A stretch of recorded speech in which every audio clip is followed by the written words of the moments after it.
वीतराग विज्ञानता, शिव स्वरूप शिवकार, नमः त्रियोग संहार के। वीतराग विज्ञान अर्थात विकार रहित ज्ञान स्वभाव सारभूत है। वो मंगल स्वरूप है और मंगलकारी है। मैं उसे मन वचन काय इन तीनों योगों को वश में करके नमस्कार करता हूं। 6 डाला परम मांगलिक ग्रंथ है। पंडित दौलत राम जी द्वारा यह लिखा गया है। 6 इसमें ढाल हैं। हम 6वीं ढाल का स्वाध्याय कर रहे थे, जिसमें मुनि का स्वरूप का वर्णन चल रहा है। कल अपन ने देखा था ईर्या समिति और भाषा समिति, दोनों की चर्चा हो गई थी। आज जो 3 समिति बची हुई हैं उसकी चर्चा होगी। कौन कौन सी? ऐष्णा समिति, आदान निक्षेपण समिति और प्रतिष्ठापन समिति। इन 3 समिति की चर्चा करेंगे। छंद नंबर 3। सबसे पहले उमागर की आवाज़ में इस छंद को सुनते हैं। 46 दोष बिना सुकुल श्रावक तने, घर अशन को ले तप बढ़ावन, हित नहीं तन पोषते तज रसन को, शुचि ज्ञान संयम उपकरण, लख के गहे लख के धरे, निर्जंतु थान विलोकितन, मल मूत्र श्लेषम परिहरे।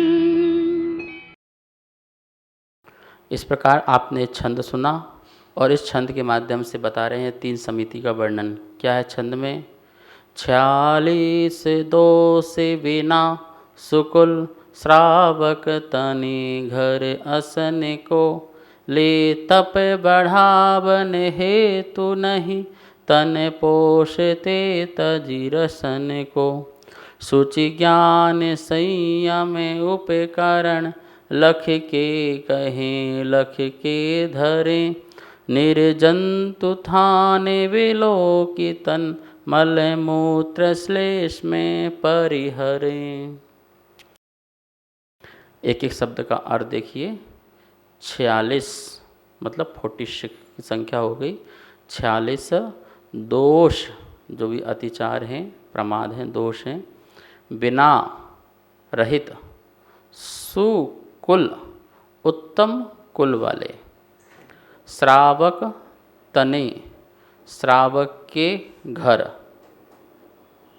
असन को, असन को मतलब भोजन को, आहार को, ले ग्रहण करते हैं, तप बढ़ावन तप के बढ़ाने के हेतु, तप की वृद्धि के हेतु, नहीं तन पोषते तन को पोषते नहीं हैं, पुष्ट नहीं करते हैं, तजी तजते हैं, रसन को रसों को तजते हैं, शुचि जो पवित्र हैं, ऐसे ज्ञान संयम उपकरण, ज्ञान का उपकरण और संयम के उपकरण, कमंडल पिछी आदि, शास्त्र, लख के गहें देख कर के गहें ग्रहण करते हैं, लख के धरें और देखकर ही धारण करते हैं, निर्जंतु थान जीव रहित स्थान को विलोकी देख करके तन शरीर को रखते हैं, अथवा मल मूत्र श्लेष में, मल विष्टा, मूत्र पेशाब, श्लेष थूक आदि, कफ आदि खकार, परिहरे त्यागते हैं। इस प्रकार से ये एक एक शब्द का अर्थ हुआ। छंद का पूरा अर्थ समझते हैं। यहाँ देखिए क्या लिखा हुआ है। ऐष्णा समिति, वीतरागी जैन मुनि साधु उत्तम कुल वाले श्रावक के घर आहार के 46 दोषों को टालकर तथा अमुक रसों का त्याग करके शरीर को पुष्ट करने का अभिप्राय न रखकर मात्र तप की वृद्धि करने के लिए आहार ग्रहण करते हैं। आदान निक्षेपण समिति पवित्रता के साधन कमंडल को, ज्ञान के साधन शास्त्र को और संयम के साधन पिछी को जीवों की विराधना बचाने हेतु देखभाल कर रखते हैं तथा उठाते हैं। फिर वित्सर्ग अर्थात प्रतिष्ठापन समिति मल मूत्र कफ आदि शरीर के मेल को जीव रहित स्थान देख करके त्यागते हैं। इस प्रकार से 3 समितियों का वर्णन इसमें किया गया था। 46 दोष टाल करके मुनिराज जो होते हैं उत्तम कुल के जो श्रावक होते हैं, मतलब कि नीच कुल के श्रावक कौन कहलाते हैं? जो हिंसक कार्य करते हों, हिंसक जिनका व्यापार होता हो, जो मांसाहारी हैं, जो शराब आदि पीते हैं, गलत कार्य करते हैं, वेश्यागमन आदि के कार्य करते हैं, मतलब कि ऐसे बहुत सारे जो हैं वो सब नीच कार्य हैं और नीच काम को करने वालों के हाथ से आहार नहीं लेते हैं। तो ऐसे लोगों से हाथ न लेकर के जो उच्च कुल के हैं, जो धर्मात्मा हैं, जो देव शास्त्र गुरु के आराधक हैं, उपासक हैं, ऐसे महानुभावों से आहार ग्रहण करते हैं। घर में, कहाँ पर? घरों में आहार होता है। अब तो व्यवस्था क्या है, अधिकांश स्थानों पर लोगों ने मंदिरों में व्यवस्था कर दी है, धर्मशाला में व्यवस्था कर दी है।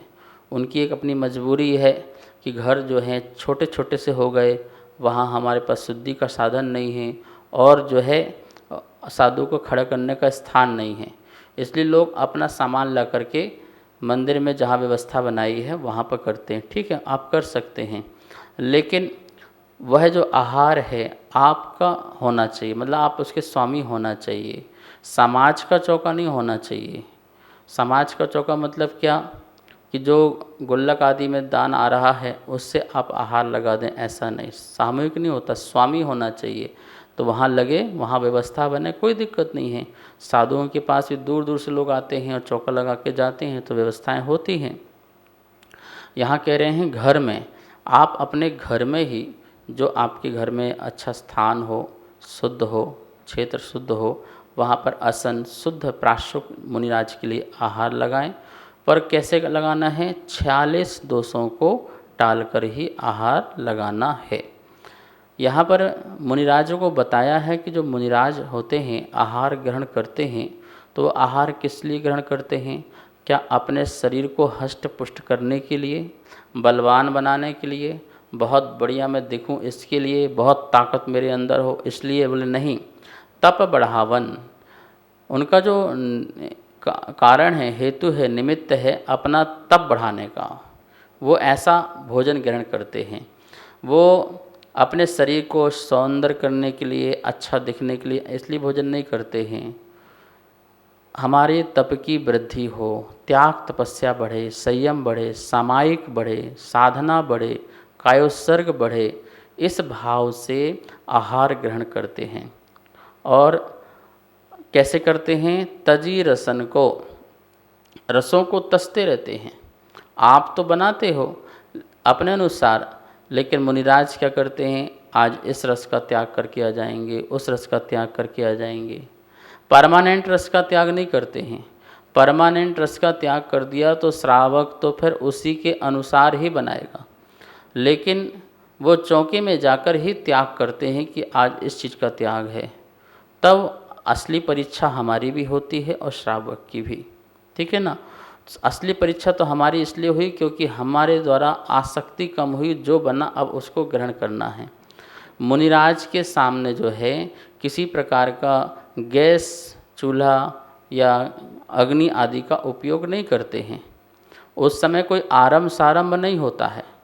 मुनि के सामने कोई चीज़ बनाई नहीं जाती है, कोई चीज़ सुधारी नहीं जाती है, कुछ भी बनाया नहीं जाता। जो है अब वही देना है, कोई आरंभ नहीं करना है। किसी प्रकार का उस समय कोई पंचसूना आदि कार्य हैं वो नहीं करना है, ठीक है ना। तो मुनिराज जो हैं अपनी इंद्रियों को विजय प्राप्त करने के लिए, अपने मन को कंट्रोल करने के लिए इंद्रिय संयम रखते हैं। और इंद्रिय संयम तब होता है जब हम रसना इंद्रिय को बस में करते हैं। तो रसना इंद्रिय के बस के लिए वो कभी भी किसी भी चीज़ का त्याग कर देते हैं और उससे अपनी साधना को बढ़ाते हैं। ये तो ये हो गया।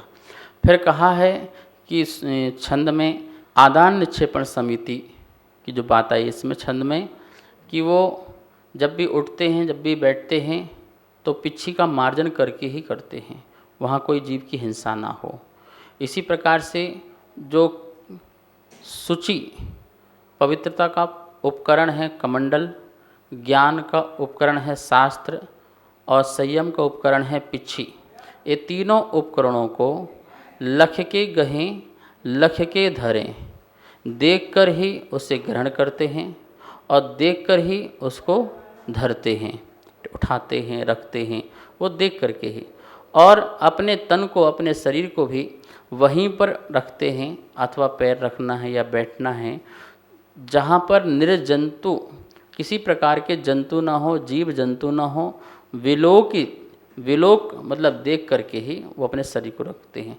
इसी प्रकार से जो प्रतिष्ठापन समिति जो बताई है उसमें मल मूत्र श्लेष्म जो हैं उसको भी छोड़ते हैं, तो उसमें को भी देख करके, जहाँ पे किसी प्रकार के जीव जंतु नहीं हैं, कोई चींटी मकोड़े मच्छर आदि नहीं हैं, वहीं पर ही मल मूत्र विष्ठा आदि को छोड़ते हैं, परिहरे त्यागते हैं। ये तो हो गया छंद का पूरा अर्थ हुआ।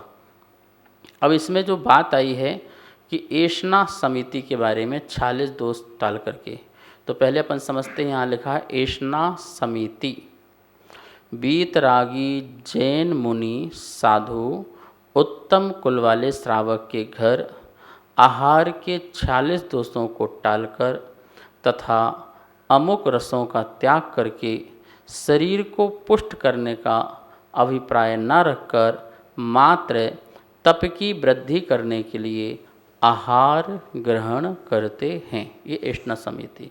अब इसमें आए हैं 46 दोष, तो आपको बड़ी उत्कंठा होगी कि ये 46 दोष कौन से हैं, हमें पता होना चाहिए।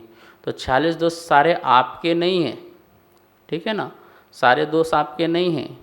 मुनिराज संबंधी भी दोष हैं और आपके संबंधी भी दोष हैं। समस्त दोषों को दूर करके ही आहार ग्रहण करते हैं। यहाँ लिखा देखिए, ऐषणा समिति के 46 दोष। मूल पढ़ लीजिए पहले। उद्गम दोष, उत्पादन दोष, अशन दोष और अंगारक दोष, ये 4 प्रकार के दोष। उद्गम दोष 16 होते हैं। किसे कहते हैं? दाता की ओर से लगने वाले, दाता की ओर से लगने वाले 16 उद्गम दोष होते हैं। उद्गम मतलब उत्पन्न। दाता जो आहार दान दे रहा है, श्रावक दाता, उसकी तरफ से लगने वाले 16 प्रकार के दोष होते हैं। अब 16 प्रकार के कौन से होते हैं, तो ये सब आपको मूलाचार आदि में पढ़ना है। हम इतना ही बता देंगे कि कर्ज लेके चौका नहीं लगाना, मुनिराज को देख कर के भोजन नहीं बढ़ाना, और उनके सामने किसी प्रकार के पोछा आदि नहीं करना, आग आदि नहीं जलाना, अग्नि आदि नहीं जलाना, भोजन नहीं पकाना, और ऐसे बहुत सारे दोष होते हैं। तो ये 16 प्रकार के जो दोष हैं उनको टाल करके श्रावक आहार देता है। फिर लिखा है उत्पादन दोष, ये भी 16 प्रकार के हैं। पात्र की ओर से लगने वाले, पात्र मतलब जो आहार ले रहे हैं, ऐसे आरिका हैं, ऐसे छुल्लक छुल्लिका हैं, मुनि हैं, ये पात्र हैं, इनकी ओर से। तो ये मुनियों के लिए 46 प्रकार के दोष टालने की बात कही है। तो मुनिराज जो हैं वो भी अपने संबंधी दोष को पैदा ना होने दें। 16 प्रकार के मुनि भी जो हैं दोष लगाते हैं। जैसे कि किसी श्रावक से बहुत अच्छे बात कर रहे हैं तो उसको अपना भक्त बना रहे हैं। क्यों बना रहे हैं? क्योंकि ये चौका लगाए। अच्छा तुम कहाँ के रहने वाले हो? अच्छा वहाँ के, अरे वहाँ तो मैं ये भी रहते हैं, वो भी रहते हैं, तो मैं जाकर उनको बोलूँगा, बताऊँगा। तो वहाँ जब वहाँ गए तो वहाँ बोले आपके वहाँ परिवार के मिले थे, ये मिले थे, उनको प्रभावित करना, प्रभावित करके फिर चौका लगाना। तो इस प्रकार से उनको प्रभावित करना। बच्चों को खिलाना कि तुम चौका लगा लो, मैं जब तक बच्चों को देख रहा हूँ। तो इस प्रकार से बहुत सारी चीज़ें हैं। तो मुनिराज की ओर से लगने वाले जो 16 दोष हैं, वो 16 दोषों को टाल करके आहार ग्रहण करते हैं। अशन दोष। अब अशन दोष मतलब भोजन संबंधी, ये 10 प्रकार के हैं। भोजन सामग्री से संबंधित जो दोष होते हैं वो अशन दोष होते हैं। सचित नहीं होना चाहिए, अधपका नहीं होना चाहिए, कच्चा नहीं होना चाहिए, ठीक है ना, अप्रासुक नहीं होना चाहिए, अभक्ष नहीं होना चाहिए। तो ये जो भोजन संबंधी जो दोष हैं 10 प्रकार के, उनका भी दोष टाल करके आहार ग्रहण करते हैं। अंगारक दोष। अंगारक दोष कितने हैं? 4 प्रकार के हैं। अंगारक दोष 4 प्रकार के, इसका मतलब क्या? आसक्ति से भोजन करना, ये भी दोष है। कोई चीज़ अच्छी बन गई, अच्छी मिली है, स्वाद अच्छा लग रहा है, तो उसको आसक्ति से ग्रहण करना, पूरा ग्रहण कर जाना, उसी को ग्रहण करना, ये क्या है? अंगारक दोष है। नहीं, जिसमें आपको अच्छा लग रहा थोड़ा ही लो, उसको छोड़ दो, उसमें आसक्ति नहीं, इसलिए इसका नाम अंगारक। अंगारक समझ में आता है? जैसे अंदर आग है और ऊपर क्या है? राख है, तो राख से अंदर का अंगार दिखाई नहीं दे रहा है, ठीक है ना। ऐसे ही जो बाहर से नहीं दिख रहा है, आहारी ग्रहण कर रहे हैं, लेकिन अंदर से बहुत आसक्ति है कि वो सब कुछ ग्रहण कर ले। जैसे वह अंगार जो राख से छिपा हुआ है, वो भी पूरे जंगल को जलाने की शक्ति रखता है, ठीक है। ऐसे ही तुम्हारी जो भोजन के प्रति जो आसक्ति है, जो अंदर है, बाहर नहीं दिख रही है, वो आसक्ति भी जो है हमारे लिए जो है अशुद्धि का कारण है, अर्थात दोषों का कारण है, कर्मों के बंध का कारण है। तो यहाँ पर 46 प्रकार के दोष बताए, समझ में आ गया ना। 16 उद्गम दोष, 16 उत्पादन दोष, 10 अशन दोष और 4 अंगारक दोष। ये 46 दोषों को टालकर ही मुनिराज जो है आहार ग्रहण करते हैं। इनमें किसी भी प्रकार के कोई दोष दिखते हैं तो मुनिराज अंतराय कर देते हैं। क्या करते हैं? अंतराय कर देते हैं, भोजन भी छोड़ देते हैं। आसक्ति आ रही है तो वो आसक्ति में उस भोजन को छोड़ देंगे। जैसे कोई चीज़ खा रहे हैं, आसक्ति आ रही है तो उसको त्याग कर देंगे, मतलब अंतराय नहीं करें, त्याग कर देंगे। लेकिन 16 उत्पादन दो दिख जाए श्रावक के, 16 अपने तरफ से दिख जाएं, तो उस समय भी क्या बोलते, वो आहार आदि को छोड़ सकते हैं। तो मुनिराज जब भी आहार को उठेंगे वो इन दोषों पर निगाहें देंगे। कोई ये दोष तो पैदा नहीं हुआ जो मैं आहार ग्रहण कर रहा हूँ। दोष पैदा होकर के आहार ग्रहण करते हैं तो ये अधा कर्म हैं, क्योंकि महा आसक्ति है। क्या है? महा आसक्ति। कितनी लालसा है इंद्रिय को पुष्ट करने के लिए। तो मुनिराज का जो स्वरूप है आप पढ़ेंगे तो आपको बहुत अच्छा लगेगा कि ऐसा है मुनिराज का स्वरूप। धन्य है हमारे मुनिराज कि जिनके अंदर विरक्ति है, वैराग है, आसक्ति नहीं है। तो इन 46 दोषों के बारे में आप बहुत विस्तार से मूलाचार, अनगार, धर्मामृत आदि ग्रंथों में जान लेना। आगे आदान निक्षेपण समिति और इसके बारे में चर्चा करेंगे। समय हो गया है, आइए माँ जनवाणी की स्तुति करते हैं। वाणी के ज्ञान ते सूझे लोकालोक, सो वाणी मस्तक नमो, सदा देत हूँ धोक, सदा देत हूँ धोक। इस कार्यक्रम के पुण्यार्जक थे श्री खंडेलवाल दिगंबर जैन मंदिर, राजा बाजार, कनॉट प्लेस, नई दिल्ली, एवं श्री खंडेलवाल दिगंबर जैन मंदिर, वैदवाड़ा, दिल्ली के अंतर्गत खंडेलवाल दिगंबर जैन पंचायत, दिल्ली। जिनेंद्र जैन नरपतिया अध्यक्ष, धीरज जैन कासलीवाल महामंत्री, विजय लोहाड़िया विक्की उपाध्यक्ष, गौरव पाटोदी मंत्री, विनोद पांड्या कोषाध्यक्ष।